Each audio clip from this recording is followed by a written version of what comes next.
Gracias a todos por estar aquí. Me da mucho gusto presentar otra vez al doctor José Edelstein, que estuvo con nosotros el año pasado, presentando el libro Einstein para perplejos, y ahora nos va a dar una conferencia que suena muy divertida, y espero que terminemos aquí discutiendo biólogos y físicos sobre el tema. El doctor Edelstein es un profesor de física, investigador, escritor y divulgador científico. Es profesor de física teórica en la Universidad de Santiago de Compostela e investigador en el Instituto Gallego de Física de Altas Energías. Él estudió en el Instituto Balseiro y obtuvo su doctorado en la Universidad Nacional de La Plata. Ahí fue docente durante un tiempo, realizó investigaciones postdoctorales en varias partes del mundo, en Harvard, CONICET, y SEX, que no sé lo que es, y el Instituto Superior Técnico. Actualmente es profesor del Departamento de Física de Partículas de la Universidad de Santiago de Compostela y participa en diferentes proyectos que lo vinculan a los más prestigiosos centros de investigación de todo el mundo.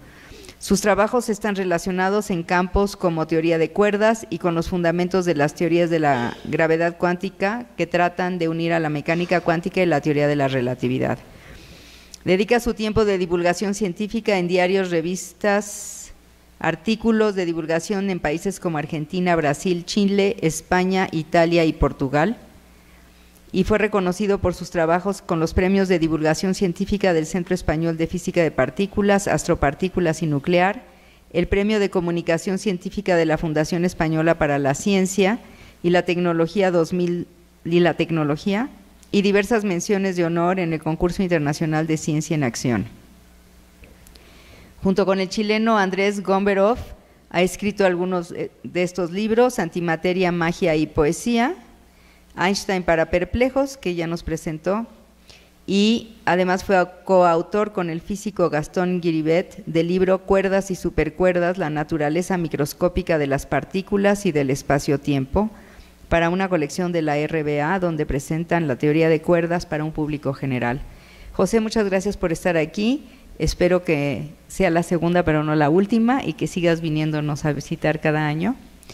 Creo que la mayor parte de la gente te conoce, te ha leído o te ha visto en algún lado, así es que gracias por estar aquí otra vez, y gracias por ayudarnos y estar con nosotros festejando 80 años de la facultad.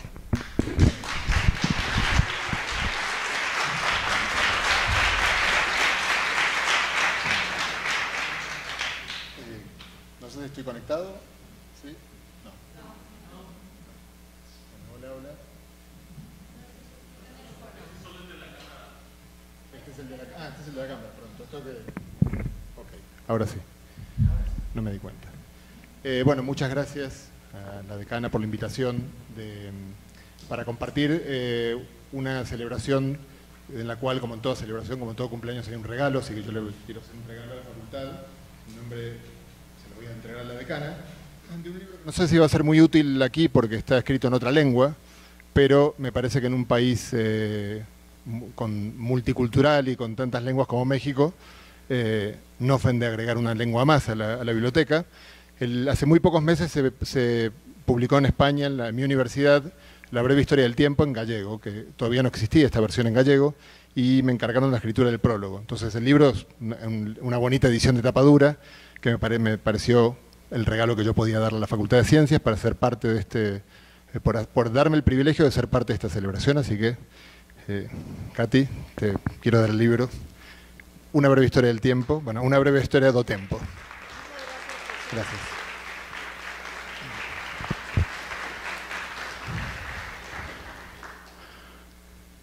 Bien. Bueno, como les decía, para mí es de verdad un orgullo estar aquí. O sea, la UNAM es una universidad, yo soy argentino, español, y es una universidad con una impronta muy fuerte en ambos países, en América Latina, en el mundo, y la Facultad de Ciencias es un lugar, y varios institutos que hay acá en la universidad son lugares donde yo tengo amigos, colegas, colaboradores, y bueno, ojalá que no sea que sea la segunda y que haya muchas más adelante. Lo que les quiero contar hoy es algo que si bien pareciera que para un físico es atrevido que aparezca Darwin en el título de la charla, bueno, van a ver que es una discusión que hubo entre dos grandes, quizás los dos más grandes científicos en su momento en el Reino Unido, que eran Charles Darwin y Lord Kelvin. Como estamos en la Facultad de Ciencias, creo que Lord Kelvin es suficientemente conocido, igual los voy a presentar a los dos, pero normalmente cuando en alguna otra ocasión he dado esta charla o alguna versión de esta charla, Darwin se presenta solo y Kelvin requiere un poco más bueno, requiere que uno diga algo más. La gente tiene en la cabeza los grados Kelvin del colegio, pero no mucho más. Pero Kelvin era verdaderamente el físico de Reino Unido a finales del siglo XIX. Bueno, este combate, además, como vamos a ver, mostró algo interesante para ser dicho en la Facultad de Ciencias, y es la unidad de la ciencia, que es algo que nos parece obvio hoy, pero que no siempre lo fue. Entonces, bueno, vamos a presentar los contrincantes de esta batalla, amigable batalla. Este es Charles Darwin, todo el mundo lo conoce, tienen un busto de él en la entrada de la facultad. Bueno, los presento como en todo buen combate, hay que presentar, a pesar de que es muy conocido Darwin, cuáles son sus galardones, y Darwin ganó la medalla Copley, que es el premio más antiguo científico, que desde 1731 se da en Inglaterra, y es más difícil de ganar que el premio Nobel. Se da uno solo por año en todas las ciencias, y es, como les digo, además como se da hace mucho tiempo, lo han ganado todas las personas que son legendarias hoy en el mundo de la ciencia. Muy pocas veces lo han compartido dos personas, y para darles una idea, en 1838 lo compartieron ni más ni menos que Carl Gauss y Michael Faraday, digamos, dos pesos pesados de la historia de la ciencia. Bueno, el otro contendiente, que es Lord Kelvin, William Thomson, de hecho cuando fue esta contienda todavía no era Lord, también ganó la medalla Copley, así que estamos en igualdad de condiciones en ese sentido.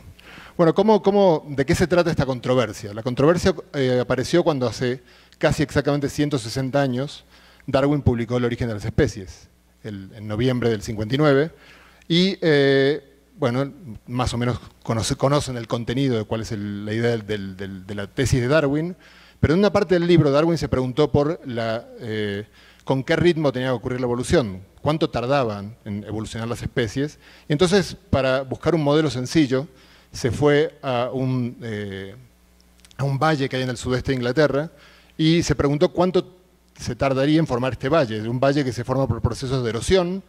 El ritmo de la erosión era conocido, entonces estudiando concretamente lo que se llama el Valle de Weald, concluyó que necesitaba unos 300 millones de años para que ese hábitat se formara.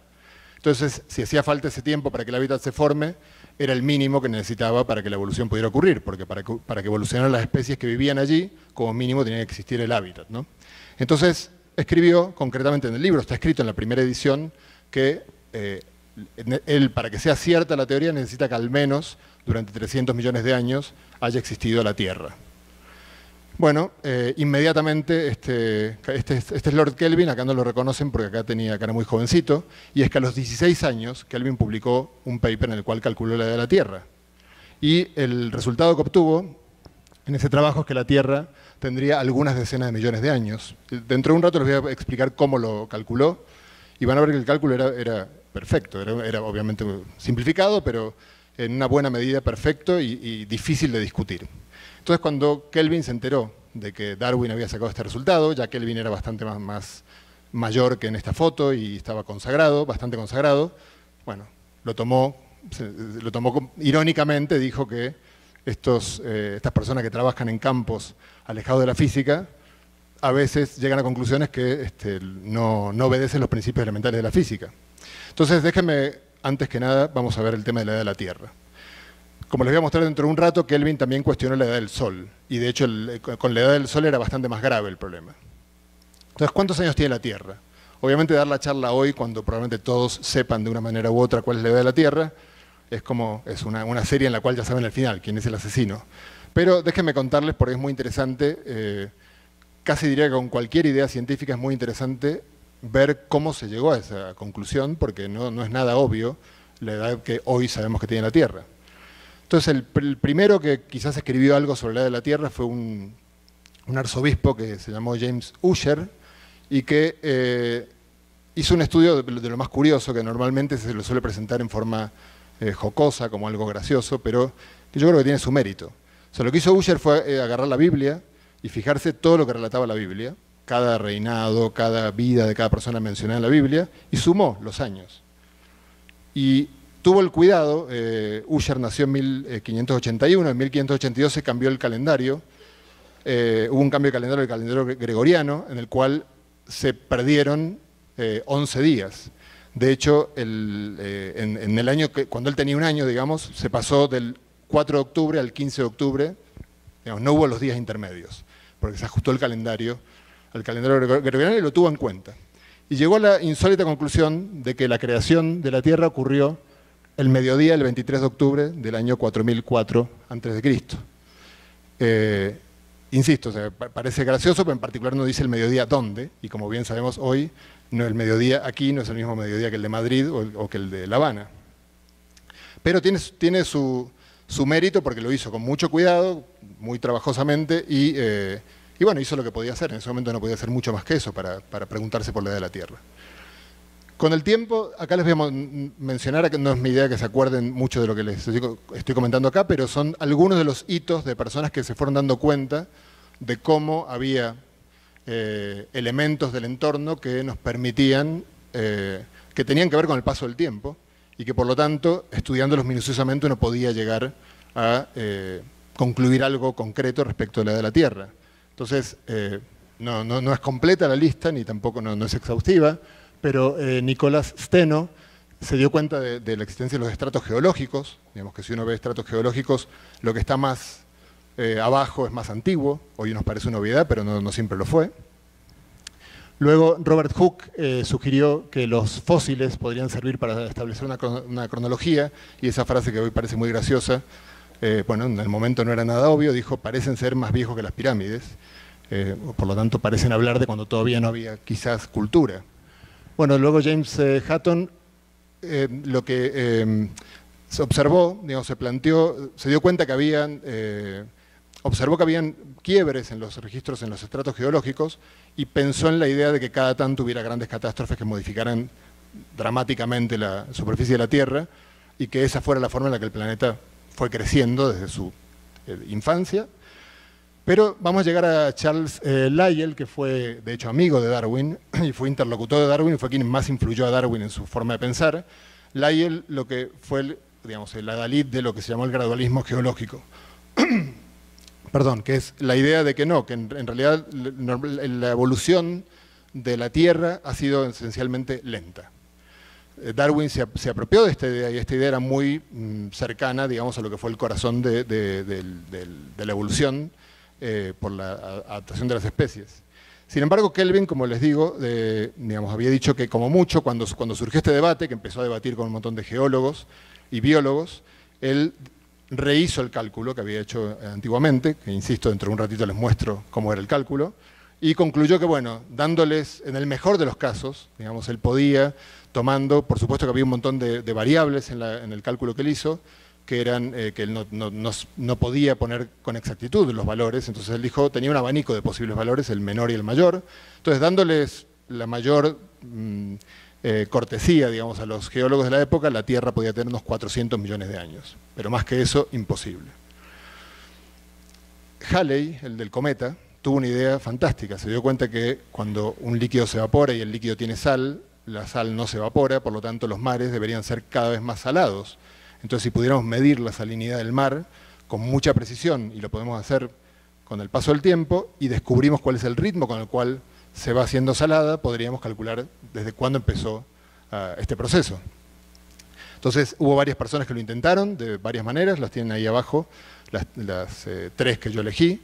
Todas les daban, como ven, edades de la Tierra entre los 20 y los 100 millones de años, perdón.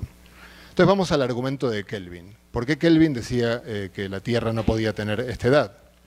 Bueno, el argumento de Kelvin lo voy a presentar con un modelo que es el del pavo del Día de Acción de Gracias.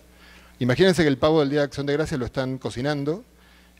Bueno, no quiero decir, supongo que en México no celebran el Día de Acción de Gracias, pero bueno, todos conocemos por la influencia de la cultura norteamericana. Soy consciente. El pavo de Navidad. Entonces imaginemos que estamos preparando el pavo, y para hacer los números sencillos, imaginemos que la temperatura del horno y la temperatura del freezer difieren 200 grados, para que los números sean redondos, que es más o menos un valor que no está tan mal. Y imagínense que de repente se cancela la cena porque algo pasó, entonces agarramos el pavo del horno y va directo al freezer, con lo cual sometemos al pavo a una diferencia de temperatura de 200 grados en un instante.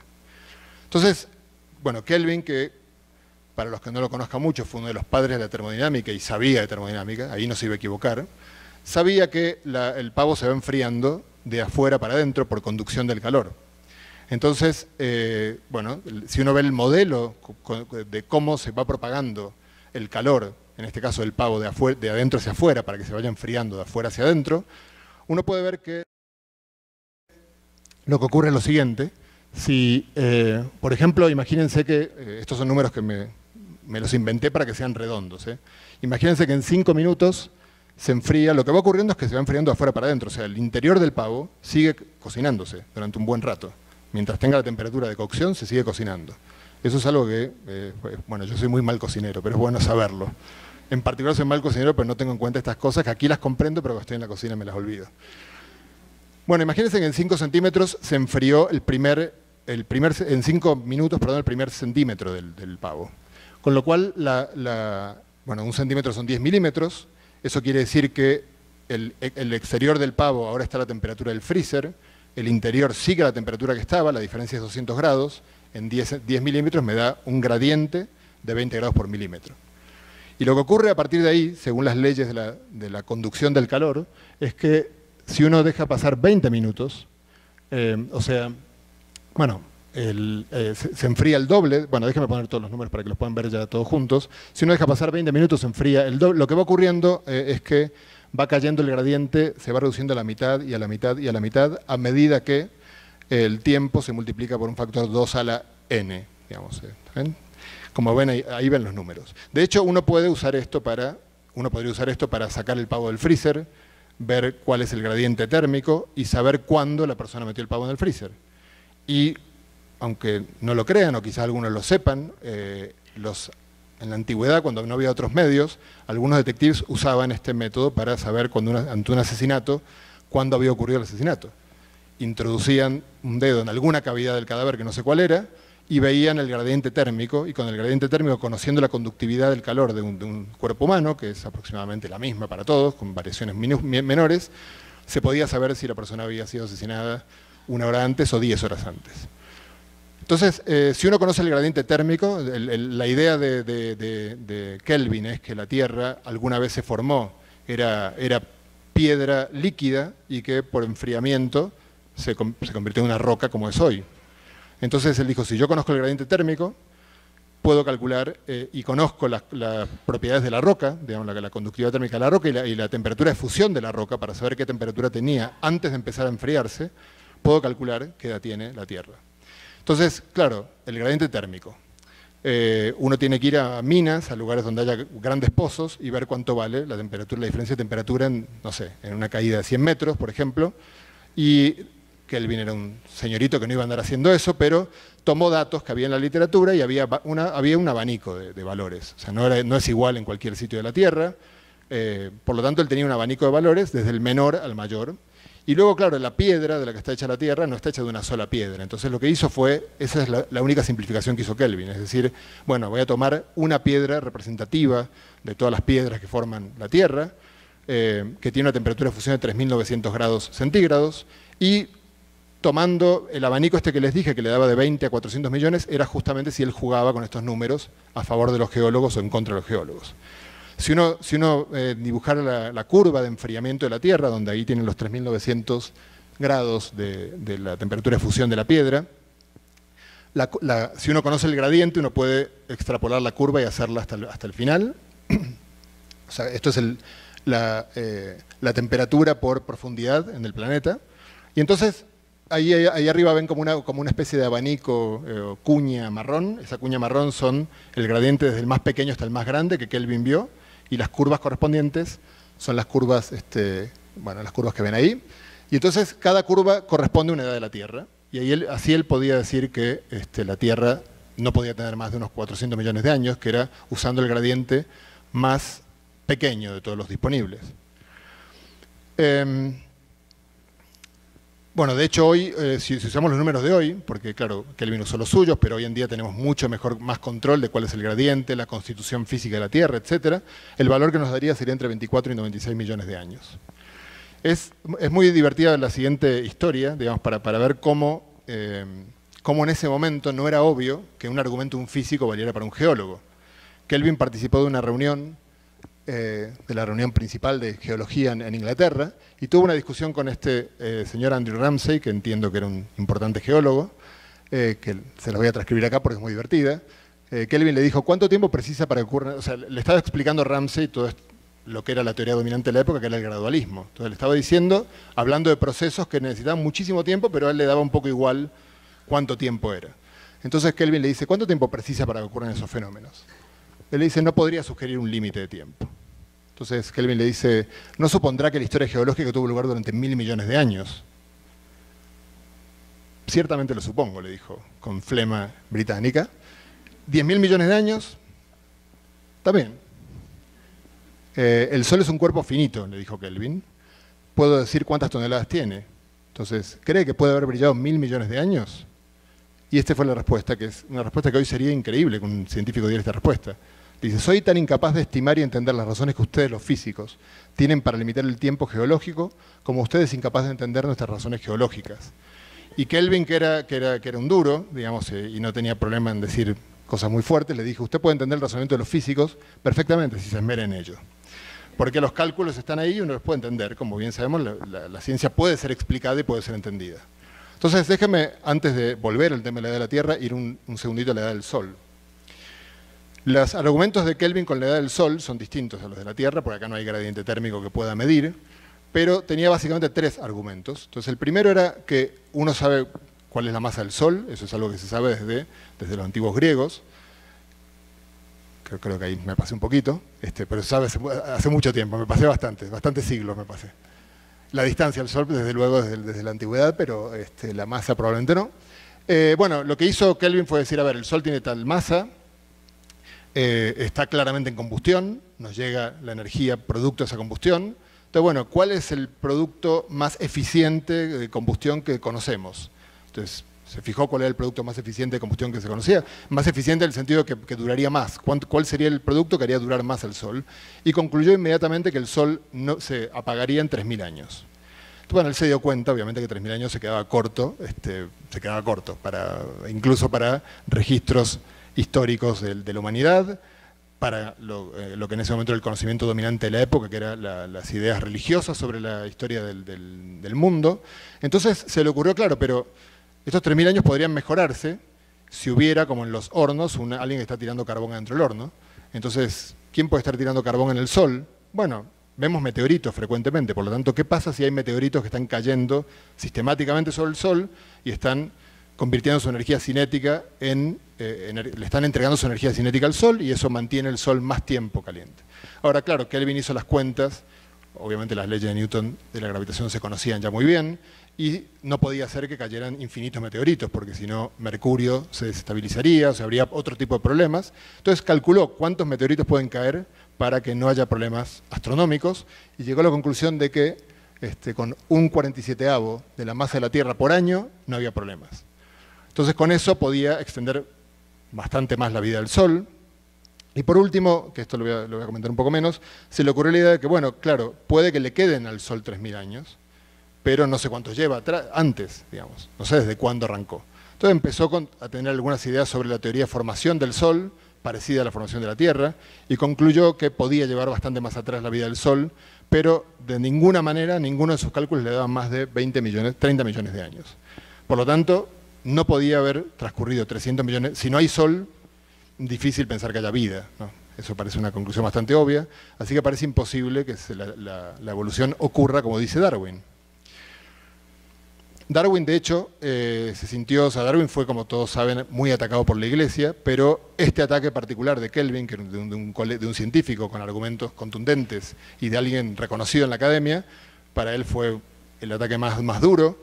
Retiró toda la frase sobre las referencias temporales de la segunda edición del Origen de las Especies y reconoció íntimamente a sus allegados que Kelvin podría irse a o sea, bueno, en fin, algunas cosas malas sobre Kelvin porque no le caía muy simpático esta idea porque no sabía cómo responderla. Ahora, Kelvin, en lo que sigue, en la segunda mitad de la charla les voy a mostrar que Kelvin, que de termodinámica entendía y que sus argumentos son perfectos. En realidad, los cálculos están bien. Sin embargo, las conclusiones están mal. Pero no se le puede achacar demasiado porque simplemente no conocía una física que todavía no existía y que apareció después y que cambió radicalmente muchas de las cosas muchos de sus argumentos. Sin embargo, no voy a ser un poquito más duro con Kelvin, porque creo que también se lo merece, porque Kelvin tiene un par de pecados. Uno de ellos es este, que es muy famoso. En 1900 lo invitaron a dar una charla, como era el científico prominente de Inglaterra, que diera una charla, empezaba el nuevo siglo, y vieron que los que son suficientemente viejos acá como para recordar el 2000, saben que a los seres humanos nos dan ganas de hacer balance y perspectivas, ¿no? Entonces se le pidió a Kelvin que dijera cuál era el estado de la física, y Kelvin básicamente, en esta frase se resume bien lo que transmitió, y es que la física estaba terminada, digamos, ya se entendía todo, la termodinámica, el electromagnetismo, todo básicamente eran complicaciones de estas leyes, salvo un par de nubarrones que a los que se refería eran lo que se conocía como la catástrofe ultravioleta, que luego derivó en la mecánica cuántica, y luego el problema de en ese momento se intentaba medir la velocidad de la luz respecto al éter, y el resultado era inconcluyente, parecía ser que la velocidad de luz era la misma en todas las direcciones, o sea que el éter no existía, pero nadie era capaz de verlo, y eso condujo a la relatividad. O sea, las dos grandes teorías del siglo XX, la relatividad y la mecánica cuántica, que modificaron radicalmente la ciencia en su conjunto, eran la solución a estas dos piedrecillas en el zapato que él creía que eran dos tonterías que, bueno, ya alguien se iba a dar cuenta y luego lo único que quedaba, la física le quedaba era calcular cada vez con más precisión, pero nada más que eso. O sea que, digamos que uno puede sacar como moraleja de esto, porque obviamente Kelvin tonto no era, que es mejor cuando uno le piden que haga predicciones sobre el futuro, es mucho mejor hacer predicciones sobre el pasado, o sea, son casi siempre más acertadas. No siempre, pero casi siempre. Bueno, ¿qué pasó? ¿Qué cosas se le escaparon a Kelvin? Entonces, una crucial que se le escapó a Kelvin y que es fundamental en el resto de la charla es algo que estaba ocurriendo justo en estos años. Había empezado a ocurrir más o menos en 1898 y en unos 5 años se descubrió un fenómeno muy extraño, que había piedras que emitían algo, que por ejemplo si uno los rodeaba con una película fotográfica, velaba la foto y sin embargo uno no veía nada. Era la radiactividad. En la radiactividad hubo varias personas que jugaron un papel muy importante, básicamente Pierre y Marie Curie, Henri Becquerel y el caballero que está aquí, Ernest Rutherford. Rutherford se dio cuenta, clasificó la radiactividad sin saber bien a qué correspondía cada una de estas fuentes, la llamó alfa, beta o gamma, que son A, B y C en griego, para referirse a su capacidad de penetración, porque se dio cuenta que la radiación alfa, que la emitían ciertas piedras, no pasaba una hoja de papel, un folio de papel. En cambio la beta y la gamma sí, pero la beta no pasaba un folio de aluminio y la gamma sí. Entonces, bueno, les puso esos nombres simplemente en función de su capacidad de penetración. Más adelante, y puedo hacer el spoiler porque ha pasado más de un siglo de esto, hemos entendido que la radiación alfa son núcleos de helio, la radiación beta son de electrones y la radiación gamma son fotones, es luz muy energética.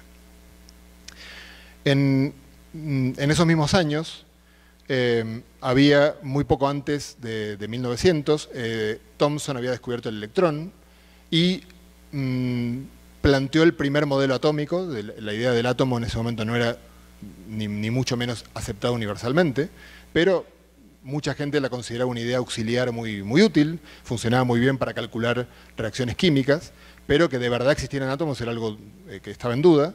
Y Thomson planteó el famoso modelo que todos habrán visto en el colegio, incluso el modelo del, ¿cómo se llama? El pudding inglés. No sé si aquí será pudding de alguno, bueno, déjenme llamarlo pudding inglés, que es la idea de que estos electrones que él vio deben estar incrustados en una gran carcasa de carga positiva para que todo tuviera, los electrones tienen carga negativa, para que todo fuera neutro, para que los átomos fueran neutros. Sin embargo, Rutherford, de una manera brillante, en uno de los experimentos más hermosos de la historia de la física, se dio cuenta que esto no era cierto. Y se dio cuenta de la siguiente manera. Esto es lo que les decía antes, que la radiación alfa es un pedazo de núcleo que se sale, se va de algunos núcleos. Vamos a hablar más de esto en un ratito. Y Rutherford tomó una piedra que de hecho le había trabajado un tipo de sal que había descubierto Marie Curie y que emitía partículas alfa, y lo que hizo fue un cañón de partículas alfa. O sea, metió esto en una especie de una caja con un orificio, entonces salían partículas alfa por allí, y bombardeó con partículas alfa una lámina muy fina de oro.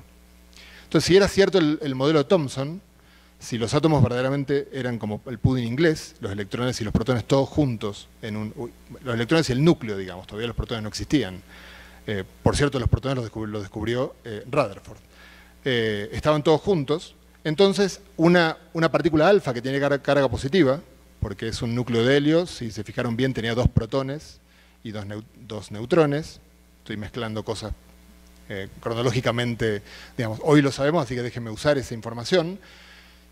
Lo que sí él podía ver Rutherford es que la radiación alfa tenía carga positiva. Eso sí que era muy fácil de ver porque podía poner, por ejemplo, un imán y ver cómo se desviaba, ¿no? Entonces, era evidente que carga eléctrica tenía. La partícula alfa, cuando atraviesa la lámina fina de oro, si fuera cierto el modelo de Thomson, pasaría de largo. ¿Por qué? Porque los átomos ocupan una parte muy pequeña del espacio. Entre un átomo y otro átomo hay una distancia enorme. Y si el átomo es neutro, es fundamentalmente neutro, la partícula positiva no interactúa con algo neutro. Entonces, todas las partículas alfa pasarían de largo, impactarían arriba, donde ven que dice non-deflected particles. Sin embargo, lo que vio Rutherford es que algunas rebotaban violentamente y iban a parar a donde ven que dice deflected particles. Entonces, si rebotaban violentamente, quiere decir rebotar para una partícula cargada positivamente, quiere decir que se encontró de frente con otra partícula cargada positivamente.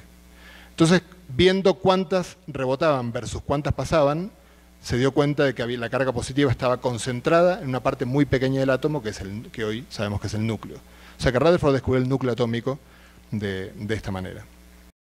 Por cierto, Rutherford, como les decía, también descubrió los protones. Y descubrió los protones de una manera muy insólita, que fue bombardeando con partículas alfa el aire. Y vio que cuando una partícula alfa impacta un núcleo de nitrógeno, se produce un núcleo de hidrógeno, que él lo llamó protón, él le puso el nombre de protón. Bueno, hoy en día creo que todos conocemos el modelo atómico, es casi un icono de la cultura popular, el núcleo y los electrones a su alrededor, y sabemos que un núcleo atómico, bueno, no voy a entrar en discutiendo este dibujito, el anterior, y por qué funciona esto. Podríamos contar un montón de cosas, ¿no? Porque en principio los electrones deberían caerse al núcleo, los electrones están rotando, una carga que rota está acelerada, es como una antena, emite radiación, si emite radiación empieza a caer, y si uno hace los cálculos caería en una fracción mínima de segundo y no habría átomos. Entonces ahí surgió la mecánica cuántica, esta idea de que los niveles de energía del electrón no pueden ser cualesquiera, sino que hay niveles de energía para cada átomo distintos, fijos, digamos, que la mecánica cuántica permitió calcular.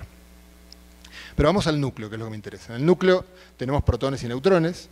Justamente los neutrones son imprescindibles porque los protones son todos cargados positivamente y como vieron en la clase 1 de electromagnetismo, las cargas idénticas se repelen. Entonces, ¿cómo están todas en el núcleo? Si deberían querer estar en lugares muy apartados del universo. Los neutrones hacen un poco el papel de pegamento ahí.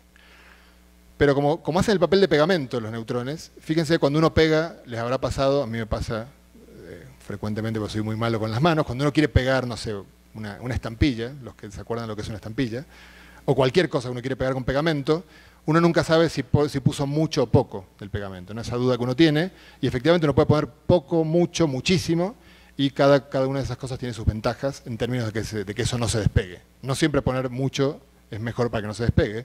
Y eso pasa vamos a ver dentro de un ratito, con los núcleos. O sea, si bien el neutrón es un pegamento, y uno diría, entonces vamos a ponerle muchos neutrones al núcleo, no es tan así la cosa. Digamos, hay un número el pegamento funciona según para qué núcleo, mejor o peor. Bueno, el número de protones, el número de pelotitas rojas que había en el núcleo, sabemos bien, estoy en una facultad de ciencias que representa qué átomo tenemos, qué tipo de átomo tenemos. Tenemos la tabla periódica de Mendeleev, de la que estamos celebrando también su 150 años, que supongo que algo habrán hecho aquí en la facultad. Todos los protones marcan simplemente qué elemento es de la tabla periódica, pero los neutrones, como les dije hace un rato, no está muy claro, en principio, qué papel juegan. Por ejemplo, acá tiene un núcleo de oxígeno con 8 protones, puede tener 8 neutrones también. Hay oxígeno con 8 neutrones, pero también hay oxígeno, perdón, es que pasó esto, un segundito. Aquí está. Es que creo que evoluciona solo. Ahí está. Hay también oxígeno con 6 neutrones, con 9 neutrones, hay una gran variedad. De hecho, la tabla, digamos, la tabla periódica de los núcleos es terriblemente complicada. En esta tabla que ven acá, ven que la primera fila de abajo dice 1, eso quiere decir el hidrógeno. El hidrógeno, el cuadrito blanco, es el núcleo de hidrógeno más estable, que es un protón a secas. Pero luego uno puede tener, sabemos bien, ustedes saben lo que es el agua pesada, seguramente han escuchado hablar del agua pesada, es cuando uno de los hidrógenos que forma la molécula de agua es deuterio, o sea, tiene un neutrón en el núcleo, que también se acomoda y dura un rato estable en esa posición. Luego está el tritio, que tiene dos neutrones, y luego, claro, en los aceleradores de partículas, que podemos jugar a crear núcleos, podemos impactar núcleos contra otros y crear, por un ratito minusculísimo de tiempo, otros núcleos de hidrógeno. Por ejemplo, el hidrógeno que está más a la derecha de todos, tiene 6 neutrones, ese vive el periodo de tiempo más pequeño que se ha podido medir alguna vez, que es un 0,2301 segundos. Pero lo hemos podido producir, y sabemos que se puede producir. Si empezamos a ir para arriba, ¿no? Tenemos el helio, litio, todos los elementos de la tabla periódica, ven que cada vez es más ancha esta tabla. O sea, el número de isótopos, que así se llaman estos núcleos con distinta variedad de neutrones, va en aumento. Cuando vamos a elementos muy altos de la tabla periódica tenemos un montón de isótopos distintos y su vida media, el tiempo que lo que voy a explicar en un ratito, es muy variable. Puede ser desde la que tiene el hidrógeno con 6 neutrones, que es un yoctosegundo, así se llama, hasta miles de millones de años. Hay una gran variabilidad. Bueno, si uno... hoy en día sabemos que los protones y los neutrones no son fundamentales, están hechos de otras cosas, y podríamos haberlo sospechado porque si no fuera así, uno puede entender que si yo interpongo un neutrón entre dos protones, estoy entre dos que se quieren repeler, estoy poniendo algo en el medio que está aislando de alguna manera, pero no alcanza, electromagnéticamente no alcanza una partícula neutra entre dos cargadas para impedir que se repelan. Entonces, en realidad, la interacción que tiene que haber entre ellas tiene que ser de otra naturaleza, y eso se descubrió en la década del 60-70, que se debe a que los protones y los neutrones son muy parecidos, si uno los mira al microscopio, están hechos de 3 quarks, que se llaman U y D, up y down, solamente que el protón tiene 2 ups y un down, y el neutrón tiene un up y 2 downs. ¿Sí? Eso, bueno, obviamente hoy no voy a hablar de quarks mucho más que esto, pero entonces sabemos hoy que los protones y los neutrones son muy parecidos. Si cambiamos el quark up por el quark down, convertimos un protón en un neutrón. Pero de hecho el quark down es más pesado que el up, por muy poquito. Entonces en realidad el neutrón es un poquito más gordito que el protón. Y como si uno se pregunta si un neutrón se puede convertir en un protón, por ejemplo, o un protón en un neutrón, por conservación de la energía, a menos que uno inyecte energía en el sistema, lo que va a ocurrir es que el neutrón, que es el más pesado, se puede convertir en un protón y liberar el resto de la energía de alguna manera. Vamos a ver que eso es lo que ocurre, pero antes que eso déjenme mostrarles un incidente en el cual un neutrón se puede convertir en un protón. Acá teníamos todos los átomos de la tabla periódica, teníamos un núcleo de carbono, y el núcleo de carbono de repente puede, con un estornudo, convertirse en nitrógeno. Cuando miramos en cámara lenta y en detalle el estornudo, vemos que lo que ocurrió es que del núcleo salió un electrón, la carga eléctrica debe conservarse, así que ahí el núcleo perdió una carga negativa, tiene que haber ganado una carga positiva. Es decir, hay un neutrón que escupió un electrón y se convirtió en un protón, y también hay otras cosas emitidas, pero en las que no voy a entrar en esta charla, aunque son muy interesantes.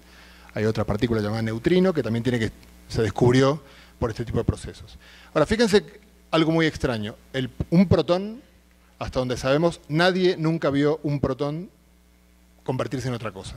O sea que un protón, según creemos, porque mañana podría cambiar esta historia, pero las teorías actuales de la física de partículas coinciden con la observación experimental de que los protones son estables, aparentemente son estables. Pero un neutrón no, le pasa esto que ven acá. Pero algo muy curioso es que un neutrón suelto, si yo tuviera un solo neutrón aquí, en 15 minutos, si tuviera 2, por decirlo, o mejor, 1 millón de neutrones en mi mano, 500.000 se convertirían en un protón en 15 minutos.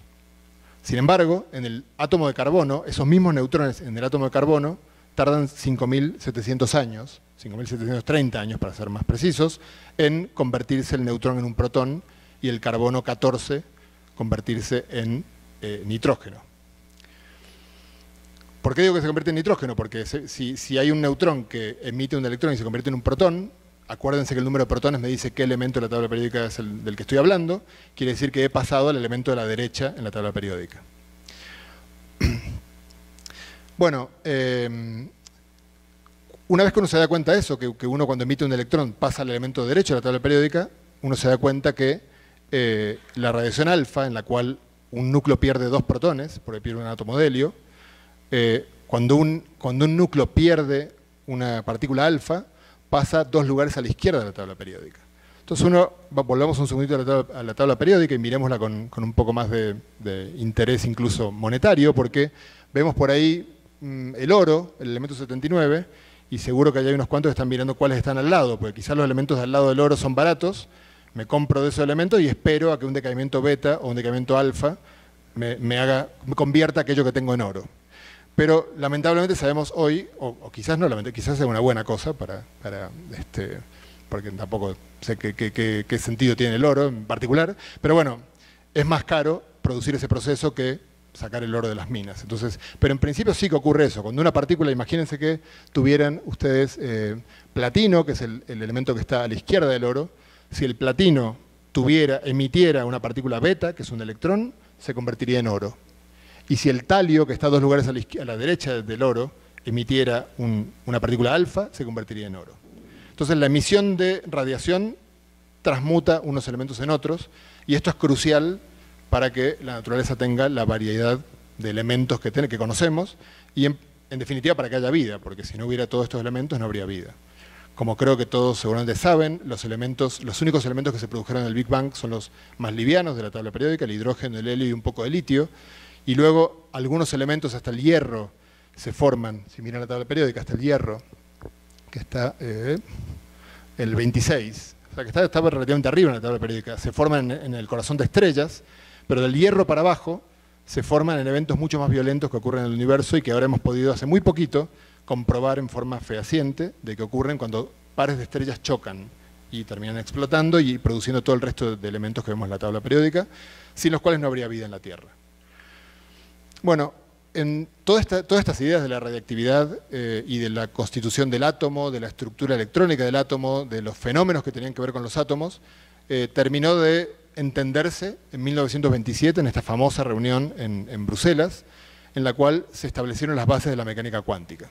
Y como seguramente algunos saben, la teoría de la mecánica cuántica es una teoría muy demencial, podríamos decirlo, en sus postulados, e hizo que los más viejos de la foto, entre ellos Albert Einstein, se pusieran furiosamente a la interpretación que se aceptó en esta conferencia.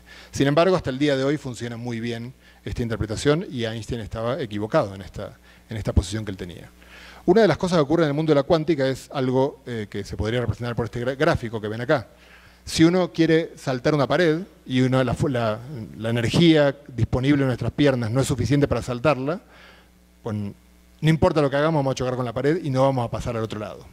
Sin embargo, en el mundo de la cuántica pasa algo muy extraño, y es que puede ocurrir que algo que no tiene la energía para saltar una pared lo termine saltando por lo que se llama el efecto túnel. Termina pasando como si pasara por debajo, de alguna manera. Es un fenómeno que comprendemos hoy muy bien. Acá tienen una simulación del efecto túnel, en la cual, si se acuerdan que en el mundo de la cuántica las partículas son en realidad nubes de probabilidad, acá lo que pueden ver es que cuando si uno envía partículas a una pared y va haciendo cada vez más angosta la pared, hay un momento en el cual las partículas pasan por este efecto túnel. Y esto tiene que ver con lo que les estaba contando, porque si uno graficara, esta es la transparencia más técnica de la charla, perdón, pero bueno, estoy en la Facultad de Ciencias. Aquí tengo la energía, es el eje vertical, y lo que está en el interior, en esa cavidad, digamos, es un núcleo de un átomo, que en este caso es polonio, que como ven tiene el dibujito del núcleo ahí arriba, y ven que tiene como un poco más remarcado un núcleo de helio que está en el interior. ¿Por qué? Porque el polonio tiene un decaimiento alfa. Ese núcleo, lo podemos pensar de la siguiente manera: el cachito ese de helio está pegado al núcleo de polonio porque está atrapado en las barreras que ven esas deltas, esa especie de triángulos que ven ahí. Son una barrera que no le permite salir, en principio, a ese núcleo de helio que está en el interior del núcleo de polonio. Sin embargo, en física clásica nunca se iría, no puede atravesar esa pared, pero en física cuántica sí. Entonces, el estado que ven que acá se llama B, que es el núcleo anterior sin el helio, con el helio separado, tiene menor energía que el estado del polonio, y ese estado es alcanzado por el efecto túnel. ¿Cuánto tarda en producirse el efecto túnel? Depende del ancho y el alto de la barrera que uno quiera atravesar, y por eso las vidas medias, el tiempo que tarda un núcleo en convertirse en otro núcleo por este tipo de efectos, es muy variable. Y como les digo, puede ir desde las fracciones ridículas de segundo hasta los miles de millones de años. Bueno, toda esta larga discusión en la que parece que me olvidé de Darwin y Kelvin, ahora voy a volver a ellos, porque lo primero que podemos resolver muy rápidamente es el tema del Sol. Entonces el tema del Sol queda liquidado inmediatamente porque hoy comprendemos que el Sol no es una bola en combustión química, sino que lo que está ocurriendo ahí es un fenómeno mucho más complejo, mucho más energético, que involucra energías muchos órdenes de magnitud mayores, que es el proceso de la fusión nuclear. O sea, hoy sabemos que el Sol produce su energía como resultado de una cadena de eventos en los cuales protones se fusionan para formar un núcleo, en realidad, de deuterio, porque uno de los protones se convierte, digamos, emite... Hay una situación inversa a la que dije antes del neutrón convirtiéndose en un protón. Cuando uno inyecta energía a un protón, puede convertirlo en un neutrón expulsando una partícula que se llama positrón, que es esta que ven ahí, una E con un más arriba. Bueno, no voy a entrar en detalles, pero en varios pasos de varias cadenas de fusión nuclear es como funciona, digamos, el horno solar, por así decirlo. De esta manera produce su energía el Sol, y las energías involucradas acá, gracias a E igual mc cuadrado y gracias a que C es un número enorme, son enormes. Entonces todos los cálculos, si uno calcula cuánta energía alberga el Sol, sabiendo que la energía del Sol no viene de combustión química, sino que viene de esto, uno ve que los números inmediatamente se disparan a miles de millones de años, y el asunto del Sol queda fuera de discusión, porque el Sol no tiene ningún problema para haber durado todo el tiempo que Darwin quiera, digamos. Bueno, siempre que no se pase demasiado de lo que había pedido antes, ¿no? Rutherford creía, y todavía mucha gente cree, que también la radiactividad explica el problema de la Tierra. Porque es cierto que los elementos radiactivos que están en las rocas terrestres mantienen más tiempo caliente la Tierra de lo que uno podría pensar. O sea, la Tierra no es que estaba caliente y se empezó a enfriar por la temperatura del espacio exterior de afuera para adentro como el pavo de Navidad, sino que además en el interior tiene núcleos, en particular de uranio, de polonio, bueno, de estos elementos muy pesados de la tabla periódica que son radiactivos y que emiten, por lo tanto, energía que se puede convertir en calor. Entonces, es cierto que la radiactividad terrestre cambia los cálculos que había hecho Kelvin y mejora las perspectivas de Darwin. Y, de hecho, Rutherford creía que esa era la respuesta al problema de la edad de la Tierra. De hecho, hay una anécdota muy, muy linda que déjenme compartirlas con ustedes. Bueno, acá están algunas de las estimaciones bueno, en la curva no voy a entrar porque creo que me estoy quedando sin tiempo y quiero contar las otras cosas, pero Rutherford iba a dar una charla en la Royal Institution en Londres y estaba Kelvin presente, y todo el mundo que hablaba con Rutherford sabía que él les decía a todos en los pasillos: tengo la respuesta del problema este de Kelvin, porque en realidad la radiactividad mantiene mucho más tiempo la Tierra caliente y por lo tanto el proceso de enfriamiento que calculó Kelvin está mal. Claro, todo el mundo sabía que Kelvin, díselo a Kelvin, ¿no? A ver si te atreves a decírselo a Kelvin.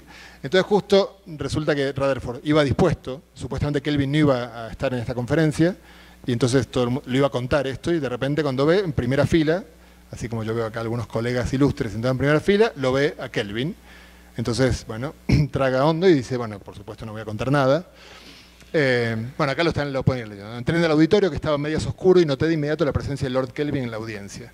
Me di cuenta de que estaría en problemas en la última parte de mi charla, en la que abordaría el problema de la edad de la Tierra, en la que mi visión entraba en conflicto con la suya. Para mi gran alivio, él se quedó pronto dormido, pero cuando llegó el momento álgido, vi al viejo pájaro incorporarse en su silla, abrir un ojo y dirigirme una mirada funesta. O sea, Kelvin también sabía los rumores y estaba esperando para sacudirlo. De pronto me vino una inspiración y dije que Lord Kelvin había puesto un límite correctamente a la de la Tierra, bajo el supuesto de que no se descubrieran otras fuentes de calor. esta declaración profética se refería, por supuesto, a aquello de lo que estamos hablando hoy, la radiactividad. El viejo sonrió. O sea, lo convirtió en algo como diciendo, como decía Kelvin, la idea de la Tierra no puede ser tan antigua, y como él bien identificó, a menos que hubiera otra fuente de calor, y que efectivamente, como él sospechó, la había, cosa que no era cierta. Pero bueno, estuvo bien ahí Rutherford para salir del paso. Ahora, la otra, yo les dije que Kelvin tenía un par de pecados que son difíciles de perdonar, y el segundo viene ahora. Un ayudante suyo de laboratorio, que es ignoto en la historia de la ciencia, John Perry, que tenía fascinación por Kelvin. O sea, Kelvin producía una fascinación y Perry estaba orgullosísimo de trabajar con él. Y en un momento se dio cuenta de algo muy simple. Dijo, pero ¿y cómo sabe que la Tierra es una roca toda y no es líquida dentro? Entonces se le ocurrió, jugando con las ecuaciones, simplemente conducción del calor y convección del calor, en el caso de un líquido, dijo, ¿y qué pasa si hubiera un líquido en el interior de la Tierra? Entonces jugó con el radio y se dio cuenta que si había en el interior de la Tierra, cuyo radio se conocía desde la época de Eratóstenes, ¿no? De 6.000 kilómetros, si había una bola de unos 3.000 kilómetros de líquido, o de 4.000 kilómetros de líquido, debido a que la transmisión del calor por convección es muy distinta a la de conducción, los cálculos le daban inmediatamente edades de la Tierra de 2.000 millones de años, muy fácilmente, que resolvían este problema también. Perry también se lo comentaba a sus amigos y le decían, pero díselo a Kelvin, pero ¿cómo le voy a decir esto a Kelvin? Entonces finalmente un día se lo dijo, y le dijo, mire, yo creo que, no sé, podríamos, fíjese qué curioso, ¿no? Si uno supusiera que la Tierra en su interior no es sólida, se resuelve este problema. Pero como yo creo que Kelvin ya tenía una especie casi de animadversión, porque ya no quería dar el brazo a torcer, le dijo a Perry qué tontería es esa. Y Perry, supongo que después de algunos días de duda, los amigos le dijeron, públicalo. Entonces lo mandó a publicar para una revista lo más intrascendente posible para que no se enterara Kelvin, y que se entere cuando una vez muertos todos.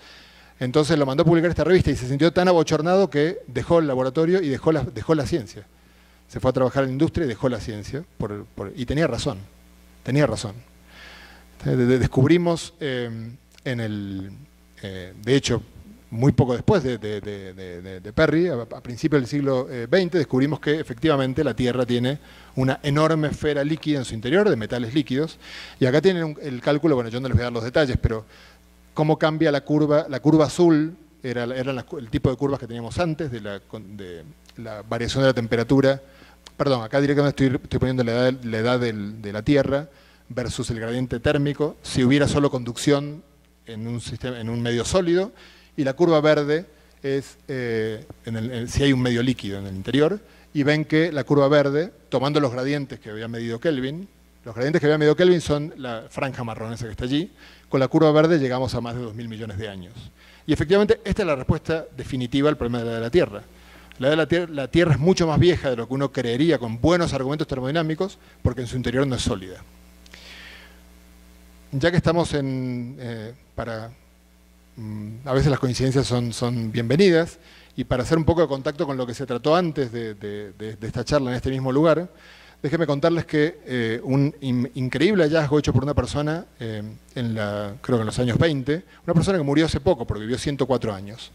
Cuando hay terremotos en la Tierra, hay distintos tipos de ondas que se propagan en el planeta.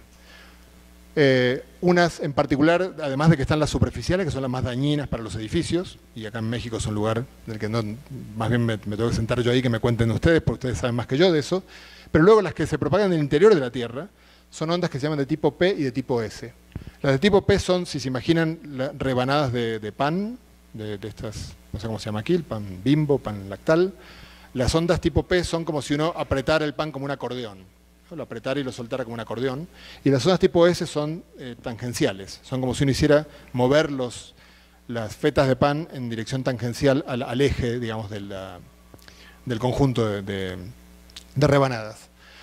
Estas ondas, digamos, cuando uno tiene un terremoto en algún sitio, se propagan por el interior de la Tierra, y de hecho con los sismógrafos, no sé si esto es una película que creo que ahí está, con los sismógrafos podemos ver si hubo un terremoto en México, se detecta en muchos otros lugares del planeta. Ahora, si hubiera, digamos, de momento olviden la parte amarilla que hay ahí, la parte naranja sería la esfera líquida. En el líquido no se propagan las ondas de tipo S. Digamos, la Tierra, las capas sólidas de la Tierra pueden vibrar, como el pan cuando lo hago vibrar tangente al eje de las rebanadas, pero el líquido no. Entonces no habría nunca ondas tipo S. Si se produce un terremoto arriba, bueno, perdón que la película fue, déjenme repetirla para que lo puedan ir viendo. Si hubiera una esfera líquida al interior de la Tierra, nunca pasarían las ondas tipo S que están, digamos, obstaculizadas por esa esfera. O sea, no llegarían al sur. Si esto ocurre en el norte, no llegarían al sur porque no entran a la parte líquida.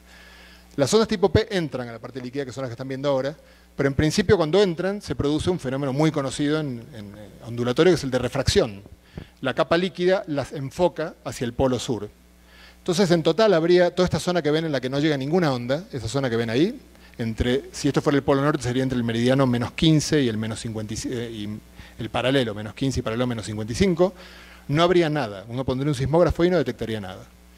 Sin embargo, esta mujer, Inge Lehmann, sin tener computadora, simplemente con mucha paciencia, en su jardín hizo un mapa de la Tierra y fue tomando datos de distintos terremotos, de lo que todos los sismógrafos decían, y se dio cuenta que había ondas tipo P en lugares en los que no podía verlas.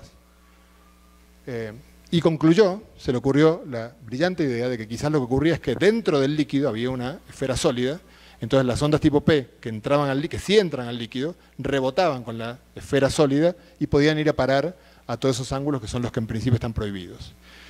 O sea, Inge Lehmann descubrió que efectivamente hoy sabemos que tenemos en el interior de la Tierra un carozo, un carozo hueso, ¿cómo lo llaman aquí? Carozo, lo que tiene hueso. Un hueso que es del tamaño de la Luna, tenemos una especie de luna de metal en el interior de la Tierra. Y eso lo descubrió Inge Lehmann con muy pocos medios. Bueno, pero ¿qué edad tiene la Tierra? Vamos a terminar la charla. ¿Qué edad tiene la Tierra? Queremos saberlo, entonces, ¿qué es lo que hace uno cuando uno quiere saber cuánto tiempo transcurrió? Bueno, uno busca un reloj. Entonces pues yo voy a buscar un reloj. Entonces les presento mi reloj, que es este que está aquí. Es una piedra de zircón.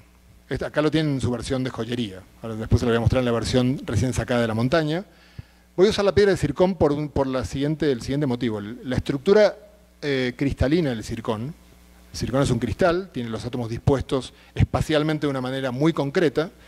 Y si uno se fija, cada átomo se inserta en un lugar del cristal según su valencia, según cuántos electrones tiene la última capa para compartir. Entonces uno puede verificar inmediatamente que es imposible que un átomo de plomo esté dentro del zircón. Si uno mira la estructura electrónica del plomo, no hay manera de que el plomo se inserte en un zircón. Sin embargo, uno agarra una piedra de zircón actual, la raspa, va a un laboratorio y se fija y hay plomo dentro del zircón, a pesar de que la teoría dice que no podría haber plomo. Entonces uno podría decir está mal la teoría, pero es que la teoría de la mecánica cuántica funciona bien para todo, salvo para esto. Entonces uno podría darse cuenta, quizás está pasando otra cosa. Quizás cuando se formó la piedra, eso quiere decir cuando la piedra se endureció, cuando el planeta justamente se enfrió suficientemente para que las piedras se formen, quizás no era plomo lo que había ahí. Y simplemente se convirtió en plomo por el correr de los años, por este fenómeno que vimos antes, de la radiactividad, que me va permitiendo saltar de un núcleo a otro.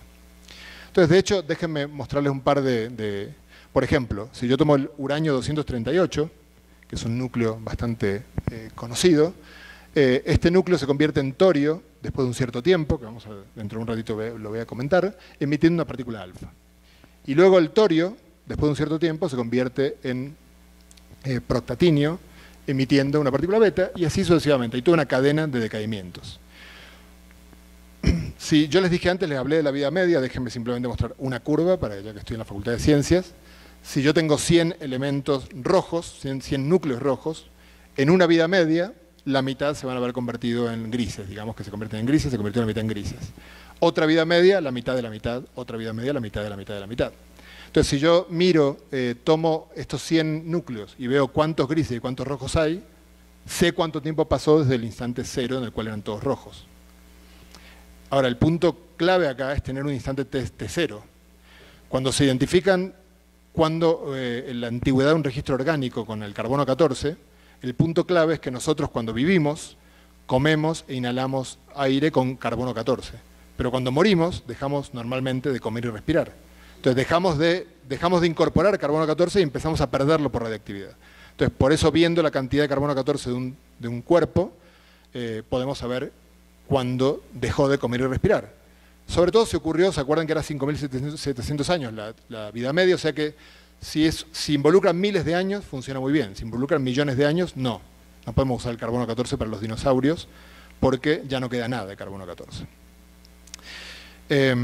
Claro, si uno cree como Kelvin que la Tierra se formó por enfriamiento de piedra fundida, entonces en el momento en que se enfrió la piedra se formó la estructura cristalina del zircón. Ese es mi instante inicial. Y ahí habría una cantidad de uranio. Digamos, uno puede ver que el uranio sí que entra adentro del zircón. Entonces ahí había una cantidad de uranio que quizás con el correr del tiempo se convirtió en plomo. Entonces hay una forma muy sencilla de verlo. Primero les voy a presentar la cadena de decaimiento del uranio hasta el plomo. Vamos a ver que hay al menos 2 cadenas. Y lo segundo es, raspo la piedra, veo cuánto uranio hay, veo cuánto plomo hay y veo cuánto tiempo pasó. Tan fácil como eso. Entonces, hay 2 cadenas de decaimiento del uranio. La del uranio 238, que es la de la derecha, y la del uranio 235, que es la de la izquierda. Y los que no ven porque están atrás, no se preocupen, porque hago zoom ahora mismo. La del uranio 235, fíjense que es fascinante esto. Pasan 700 millones de años, 704 millones de años para ser más exactos, para que la mitad de esos núcleos se conviertan en torio. Pero luego la mitad de los de torio se convierten en proctatiño en 25 horas y media. Y el proctatiño en actinio en 32.760 años. Pero ven que va fluctuando de horas, años, días, y si voy bajando la tabla, veo que aquí tengo minutos, fracciones de segundos, milésimas de segundos, pero al final todo concluye en el plomo. El plomo es el que es estable. Entonces, si yo tengo plomo dentro de una piedra de zircón, es bastante probable que venga del uranio, porque el uranio sí que entra en la piedra de zircón. Ahora, yo podría decir, bueno, entonces agarro y me fijo, imagínense que hago el experimento, tomo zircón, veo cuánto uranio 235 tiene, veo cuánto plomo tiene, del plomo 207, además tiene que ser este isótopo del plomo, y calculo, con todos estos números y todas estas edades, calculo hace cuánto se formó la piedra. Pero alguien no me cree, entonces le digo, bueno, no te preocupes, no me crees, tengo más argumentos para darte. Tomo la otra columna. Y la otra columna tiene una parte esencial de esto, y es que justo la vida media del uranio 238 es 4.500 millones de años.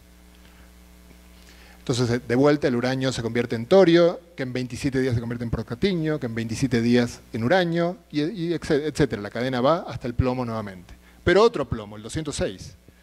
Entonces, al que no me creía le digo, bueno, venga, ahora de la piedra, me fijo cuánto plomo 206 hay, cuánto uranio 238 hay, hago la misma cuenta y me da lo mismo. Así que podemos comprender muy bien cuál es la vida de la Tierra simplemente tomando piedras y viendo qué proporción hay de plomo versus uranio en sus distintos isótopos. Pero así como les estoy presentando aquí estas 2 cadenas de decaimiento, hay otras. Entonces tenemos muchas formas muchas cadenas que nos permiten calcular este número con enorme precisión. De hecho, hoy sabemos que la edad de la Tierra es 4.440 millones de años con el 1% de error, perdón, ahí está, con el 1% de error. Muchas gracias.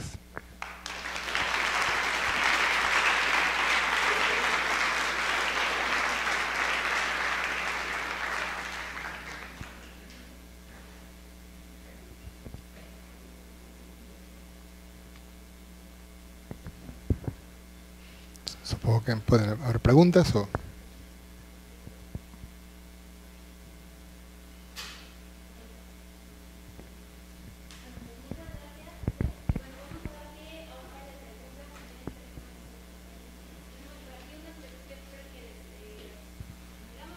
No, una por una creo que es mejor. Si no, no me voy a acordar.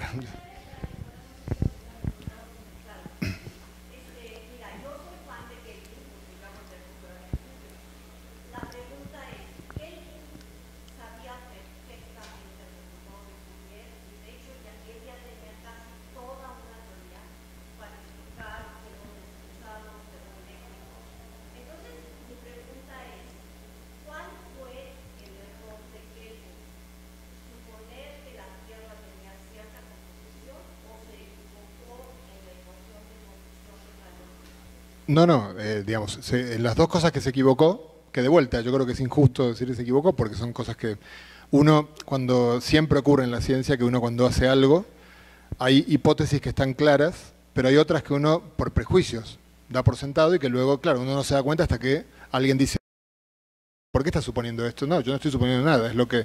Entonces, el hecho de que la Tierra fuera rocosa desde el radio cero hasta la superficie, fue la hipótesis que sin decirla la tenía en la cabeza y que estaba mal. Es decir, para la edad de la Tierra es crucial para que el calentamiento de la Tierra, o el enfriamiento de la Tierra, mejor dicho, sea suficientemente lento para que la Tierra pueda haber durado tanto tiempo como ha durado, es crucial la capa de líquido interior de la Tierra, que Kelvin no conocía. Y respecto al Sol, el desconocimiento, pero está bien, no se conocía, nadie lo conocía, de la radiactividad y la fusión nuclear como fuente de energía.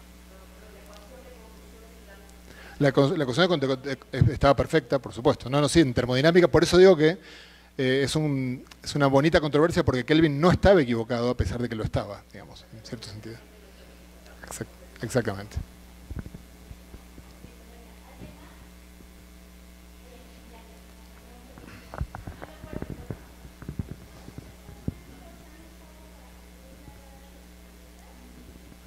Sí, el que comenté ahora, la pregunta es si estos métodos se usaron para medir la edad de los planetas, y la respuesta es sí.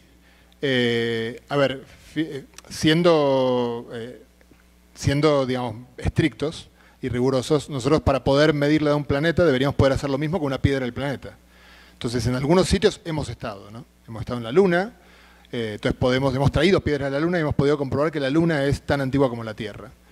Luego, nos caen meteoritos bastante seguido, y entonces podemos ver que los meteoritos que sabemos que se forman en ciertas regiones del sistema solar, todos cuando hacemos los cálculos tienen la misma edad. De ahí inferimos, pero yo creo que hay una parte acá que es inferida, que la edad del Sol es la misma, y que el sistema solar se formó todo al mismo tiempo. Pero digamos, no en todos los planetas hemos podido ir a buscar una muestra de roca y analizarla, pero nunca hemos encontrado nada que venga de nuestro sistema solar que hayamos podido analizar y que tuviera una edad distinta.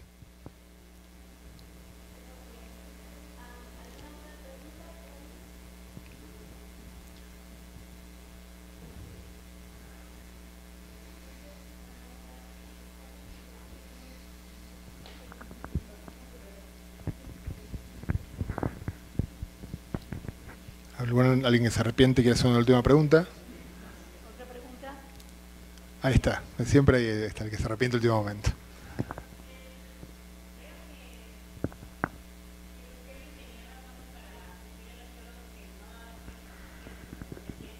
Claro.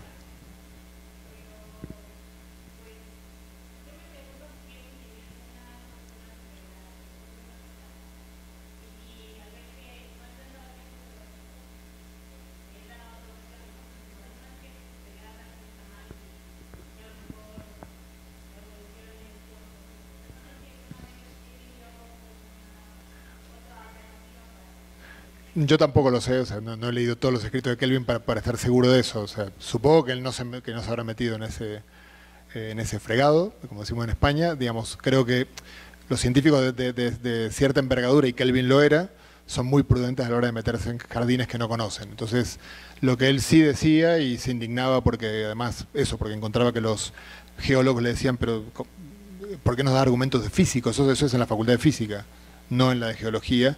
Y él decía, no, los procesos de enfriamiento, de calentamiento son universales. Valen para un cuerpo en el laboratorio y valen para un planeta entero. Entonces, pero no creo que él se haya animado a entrar en ese debate, porque además estamos hablando, ambos murieron mucho antes de que se descubriera, por ejemplo, la molécula del ADN. Entonces no creo que él tuviera muchos argumentos para posicionarse de ninguna manera. Digamos, la teoría de Darwin al final estaba basada en la observación de centenares de especies recorriendo el planeta entero, y también en los experimentos de Mendel, ¿no? Cosas que me imagino que Kelvin conocería, pero evidentemente no son suficientes. Honestamente creo que a nivel científico no son suficientes para que uno acepte a la teoría de la evolución como una teoría. Hoy en día, por supuesto, hemos entendido muchísimo más de eso. Y sí es una teoría sólida y consolidada.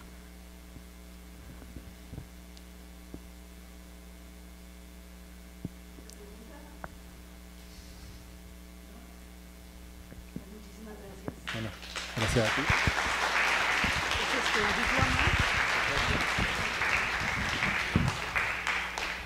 Y un recuerdo de la facultad. Muchas gracias a todos por venir.